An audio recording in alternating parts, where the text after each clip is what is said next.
These are the exact same tires, made in the exact same tire factories by the exact same manufacturers, and yet walking into a dealership to buy them can cost you 40% more than buying them almost anywhere else. This is the story of why dealerships charge what they charge for tires, where that money actually goes, and how an entire industry profits from the fact that you only buy tires once every few years. Let's start with a real example. A set of 4 Bridgestone Alenza Sport tires in size 265/70 R17 for a Toyota Highlander. At Jim Coleman Toyota, the price came in at $1,458. At Costco, $930. Same tire, same size, same manufacturer warranty, $528 apart. That's not a rounding error, that's a car payment. This isn't some isolated case either. One Miata owner got quoted $1,200 at their dealership for a set of tires. A local performance shop quoted $900. Costco came in around $820, while Discount Tire quoted $795 for the same set. A Nissan dealership quoted $550 for just 2 tires. The customer's reaction said it all. That's more than a car payment. They're absolutely right. So what's going on here? Why does the same product cost so much more at a dealership? The answer starts with overhead. Running a dealership is expensive. You've got the showroom, the sales staff, the finance office, service advisors, and an entire administrative team. All of that costs money, and it gets baked into the price of everything they sell, including tires.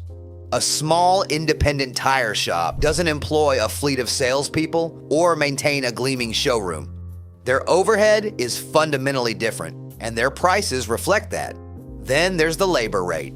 According to industry data, the national average shop labor rate in 2025 sits between $120 and $150 an hour. In high-cost states like California and New York, it climbs above $160. But here's what most people don't realize. Dealership service departments aren't just charging a premium, they're built to. The gross profit margin on labor at a dealership typically reaches 70% or more. Parts margins run 40 to 50%. Those numbers come directly from the National Automobile Dealers Association. The service and parts department accounts for nearly half of a dealer's total gross profit, 49.6% to be exact. Not the shiny new cars on the lot, not the used inventory, but the service bays in the back. That's where the real money lives. Installation costs compound the problem. Getting 4 tires mounted and balanced at a local shop might run you about $100. At a dealership, that same service can approach $200.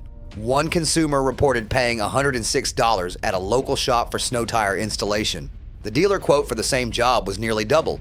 Now here's where it gets interesting. Let's talk about buying power. When Michelin sells tires to a small dealership, they might move 10 or 20 sets a month. When Michelin sells to Costco, they're talking thousands upon thousands of units.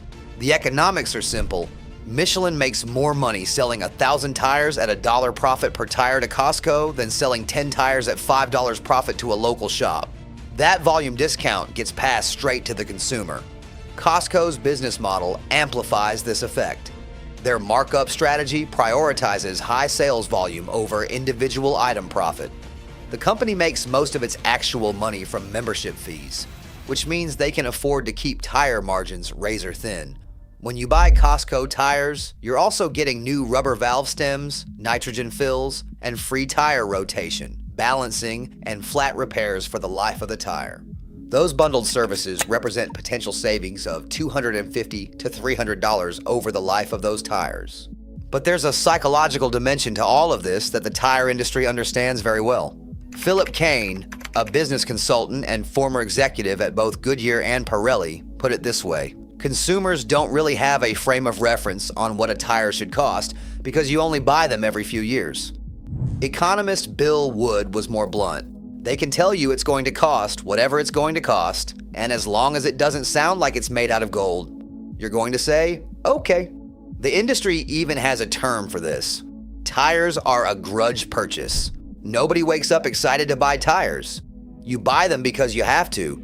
You're often in a hurry, and you have very little basis for comparison. That information gap is where the markup lives. Then there's the OEM question. Dealerships push original equipment manufacturer tires, the exact specification that came on your car from the factory. These might be Michelin Primacy MXM4 tires that come standard on Lexus models, or Bridgestone Turanza tires found on many Honda vehicles. These tires carry a brand premium tied to the vehicle manufacturer's name and specialized fitment. But here's what most consumers don't know. The most cited disadvantage of OEM tires is that they can cost as much as premium options without the high-end performance. You're paying for the badge, not necessarily for a better tire. Some people will argue that dealerships offer real advantages: factory-trained technicians, specialized equipment, loaner cars, and shuttle services. The guarantee that you're getting the exact right tire for your vehicle. Those things have value. Some dealerships will even price match if you ask. One service manager reportedly told a customer, "Get the best price you can find and I'll match it." But as one mechanic named Andy put it plainly, Discount Tire, Sam's Club, or Costco tires, they're going to have the best prices for tires. It's all they do. You're not going to get scammed out of your money. The quality question has been settled. Tires sold at Costco are the exact same tires sold at any dealership, carrying the full manufacturer's warranty. No reputable tire manufacturer sells a substandard product through any channel. Michelin maintains its quality standards across all its products, regardless of where they're sold. The idea that dealership tires are somehow better is respectfully a myth. Now let's talk about what's coming, because the tire market in 2025 is getting more expensive for everyone. A record 63.4% of tires sold in the United States last year were imported. In April 2025, the government implemented Section 232 tariffs with a 25% tariff on passenger and light truck tires. Reciprocal tariff rates hit 37% for Thailand, 32% for Indonesia, 46% for Vietnam, and a staggering 145% for China. Sumitomo Rubber raised consumer tire prices by up to 25% in May alone. Meanwhile, Bridgestone closed a Tennessee plant, and Sumitomo shut its New York facility. Supply is tightening and prices are rising across the board. Tire prices had already climbed 21% over the prior 2 years, more than 70% faster than core inflation. Labor rates have jumped 25% since 2021. Analysts are seeing a clear consumer trend. People are trading down from premium Tier 1 brands like Michelin and Continental to more affordable Tier 2 options like Firestone, Uniroyal, Hankook, and Yokohama. When prices go up everywhere, the gap between a dealership and a warehouse club doesn't shrink, it widens. So here's the bottom line. Dealership tires cost more because dealerships cost more to run, because they buy in smaller volumes, because their labor margins are designed to be the profit center of the entire business, and because most consumers simply don't know they have better options. The tires themselves are identical. The warranties are identical. The rubber meeting the road is the same rubber. The only difference is what leaves your wallet. And the dealership markup, that's just one slice of it. The tire industry as a whole is a $200 billion machine, and most people have no idea how deep it goes. That story is next.